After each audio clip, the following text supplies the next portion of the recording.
សួស្តីបងប្អូនទាំងអស់គ្នាថ្ងៃនេះខ្ញុំមានព័ត៌មានចែកម្លែកជូនទាក់ទងនឹងផលិតផល Grape Sure ចា Grape Sure គឺជាផលិតផលរបស់ប្រទេសកូរ៉េខាងត្បូងចាហើយមិនមែនឈ្មោះថាកូរ៉េទេចាគឺជាកូរ៉េពិតចាមិនកូរ៉េតែមាត់ទេណាបងប្អូនចាហេតុអីបានខ្ញុំហ៊ានថាGrape Sure គឺជាផលិតផលរបស់ប្រទេសកូរ៉េចាហេតុអីបានខ្ញុំហ៊ានអះអាងចាដោយសារតែនិមិត្តសញ្ញាទាំងអស់នេះបងប្អូនអាចនឹងមើលបើសិនជាបងប្អូនមើលផ្ទាល់បងប្អូនមិនឃើញទេចាគឺជាការប្រថាប់ត្រារបស់ស្ថាប័ននីមួយៗដែលមានការពាក់ព័ន្ធជាមួយនឹងការទទួលស្គាល់ដូចជា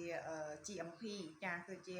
ស្ថាប័នមួយដែលទទួលស្គាល់ការផលិតដែលត្រឹមត្រូវតាមស្តង់ដារចា KNDA គឺជាក្រសួងចំណីអាហាររបស់ប្រទេសកូរ៉េខាងត្បូងចាហើយនឹង ISO ចាគឺជាស្តង់ដារអន្តរជាតិហើយរួមមានទាំងSamsung Insurance ដែលជាក្រុមហ៊ុនធានារ៉ាប់រងជីវិតចាហើយទាំងអស់នេះមិនមែនចេះតែយកមកបោះត្រាទេបងប្អូនចាគឺជាការធានាចាការធានាទៅឲ្យបងប្អូនភាសាហើយគឺបងប្អូនមានសុខភាពល្អហើយបងប្អូនមានសុវត្ថិភាពទៀតចា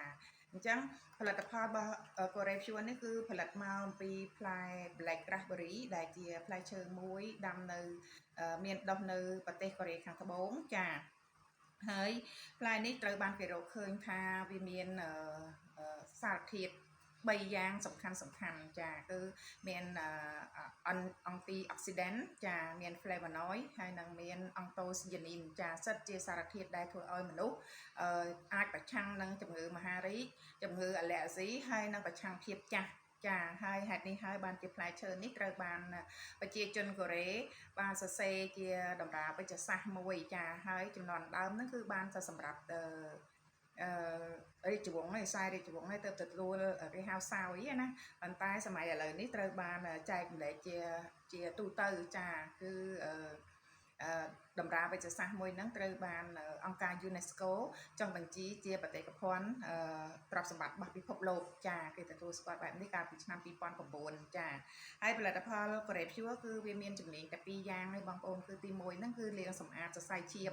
ចាលាងសម្អាតសរសៃឈាមនិងឈាមបងប្អូនចាហើយទី2គឺលាងសម្អាតប្រព័ន្ធរំលាយអាហារចឹងបងប្អូនដឹងស្រាប់ហើយថា2ចំណុចនេះគឺជាចំណុចសំខាន់របស់មនុស្សយើងនៅពេលដែលយើងមានឈាមល្អទោះបីយើងមានជំងឺប៉ុណ្ណាក៏ដោយមានការរលាកមានការបាក់បែកមានការដបៅយ៉ាងណាក៏ដោយគឺឈាមយើងទៅជាអ្នកទៅជួសជុលឬក៏ជាអ្នកព្យាបាលចាហើយធ្វើឲ្យដំបៅនោះការរលាកនោះជាមកវិញចាប៉ុន្តែបើសិនជាយើងមានសុខភាពល្អតែឈាមយើងចាប់ផ្ដើមពុលចាគឺវានឹងទៅបំផ្លាញសរីរាង្គកាយយើងម្ដងមួយរហូតទៅដល់យើងបាត់បង់ជីវិតចាហើយប្រព័ន្ធរំលាយអាហារក៏មានភាពសំខាន់ដែរបងប្អូនគឺតកតងទៅនឹងកាកសំណល់ដែលត្រូវបញ្ចេញចោលបើសិនជាអត់បានបញ្ចេញចោលទៅទៀងពេលវេលាទេវាคล้ายទៅជាសារជាតិពុលមួយដែលយើងហៅថាអុកស៊ីតកម្មបងប្អូនចាគឺជាអុកស៊ីតកម្មមួយដែលជាខ្យល់ពុលមួយនៅក្នុងរាងកាយធ្វើឲ្យរាងកាយបងប្អូនចាប់ផ្ដើមពុលធ្វើឲ្យឈាមបងប្អូនចាប់ផ្ដើមពុលហើយវាចាប់ផ្ដើមទៅបំផ្លាញសរីរាង្គកាយផ្សេងទៀតចាអញ្ចឹងបងប្អូនកុំភ្លេច Grape Sure ចាគឺជាផលិតផលមួយដែលអាចការពារបងប្អូនខ្ញុំតែងតែហៅ Grape Sure ថាជាអង្គរៈការពារជីវិតរបស់ខ្ញុំអស់រយៈពេល3ឆ្នាំមកហើយសម្ដេចប្រធានខ្ញុំគឺគាត់ហូបរយៈពេល9ឆ្នាំមកហើយបងប្អូនចាអញ្ចឹងបងប្អូនកុំអើញរាឬស្ទាក់ស្ទើរបើមានអីចម្ងល់បងប្អូនអាចសួរមកខ្ញុំបានចាអរគុណ